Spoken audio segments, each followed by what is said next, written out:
La materia de teoría política de la carrera en Pedagogía de la Historia y las Ciencias Sociales de la Universidad Central del Ecuador presenta su podcast sobre la necropolítica, integrado por los estudiantes Elizalde María, Guamán Brian, Maflan Mayuri, Ocaña Jessica, Ramírez Hugo y con voz de Diego Herrera y Yasmín Rivera.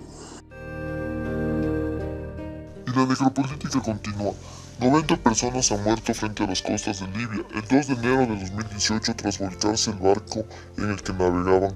2 días después se ha producido la mayor tragedia migratoria en la frontera sur, con la desaparición de 47 personas frente a las costas de Ceuta, y el pasado 4 de noviembre del 2017 se localizó una patera con 319 migrantes a 27 millas de la ciudad de Libia.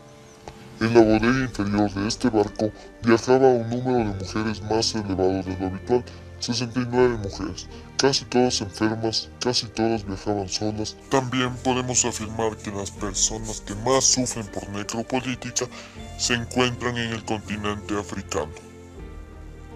Como nos dice Achille Mbembe, los dirigentes de facto ejercen su autoridad mediante el uso de la violencia y se apropian del derecho a decidir sobre la vida de los gobernados. La violencia se revela como un fin en sí misma y se utiliza para discernir quién tiene importancia y quién no, quién es fácilmente sustituible y quién no. En el Mediterráneo se está abandonando a las personas y en el desierto del Sahara también. No podemos creer que los sistemas militares y de control de fronteras no detecten las naves o embarcaciones que navegan clandestinamente. Y eso se llama necropolítica.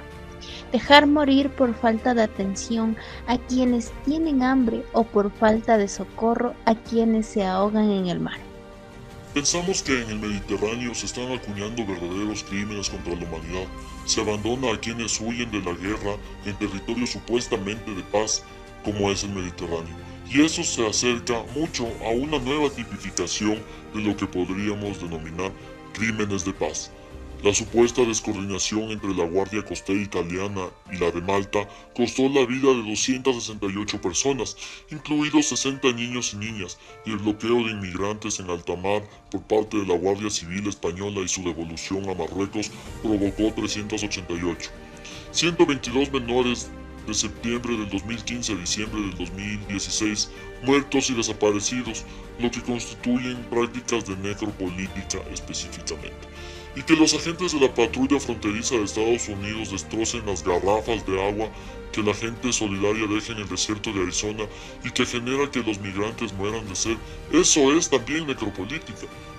Necropolítica es que un total de 44 migrantes mueran de sed en medio del desierto del Sahara cuando eran transportados de Nigeria a Libia.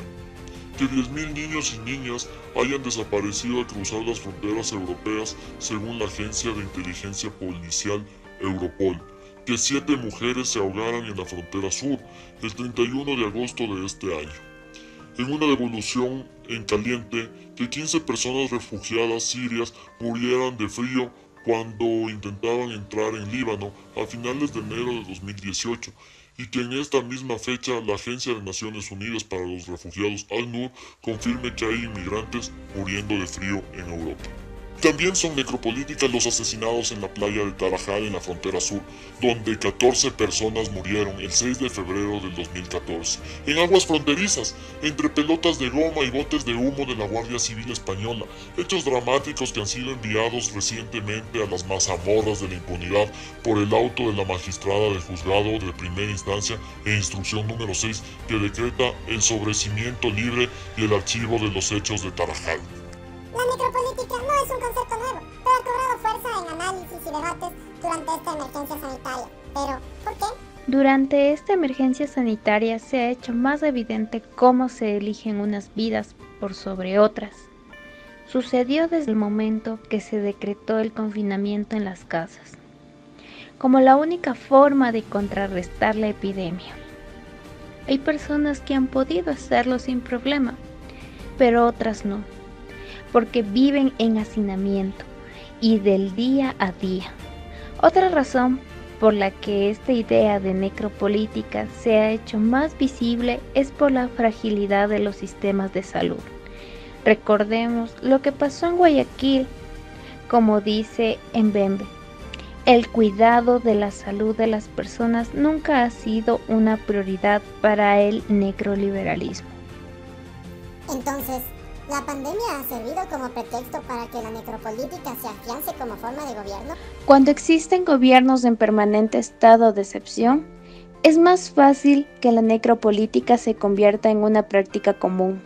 Lo que se logra con un estado de excepción es la centralización del poder y la priorización arbitraria de las medidas que lo que buscan finalmente es potenciar la lógica del sacrificio entre la población. Hay que tener mucho cuidado con este tipo de lógicas, porque lo único que hacen en situaciones como las que estamos viviendo es que la gente tenga que elegir de qué se va a morir, de COVID-19.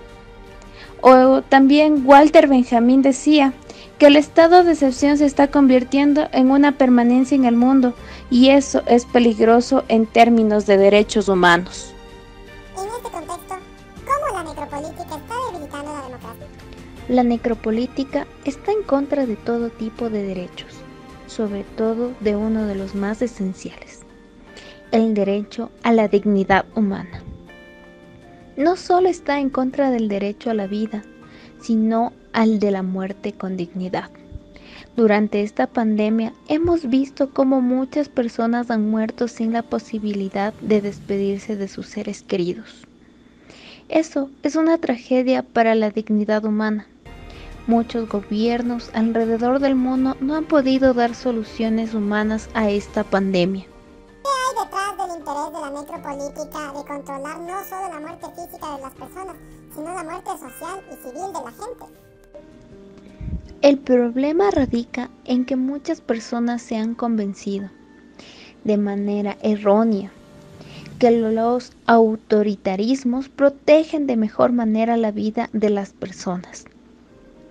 Lo cierto es que en un gobierno autoritario, la vida de la gente no está más protegida.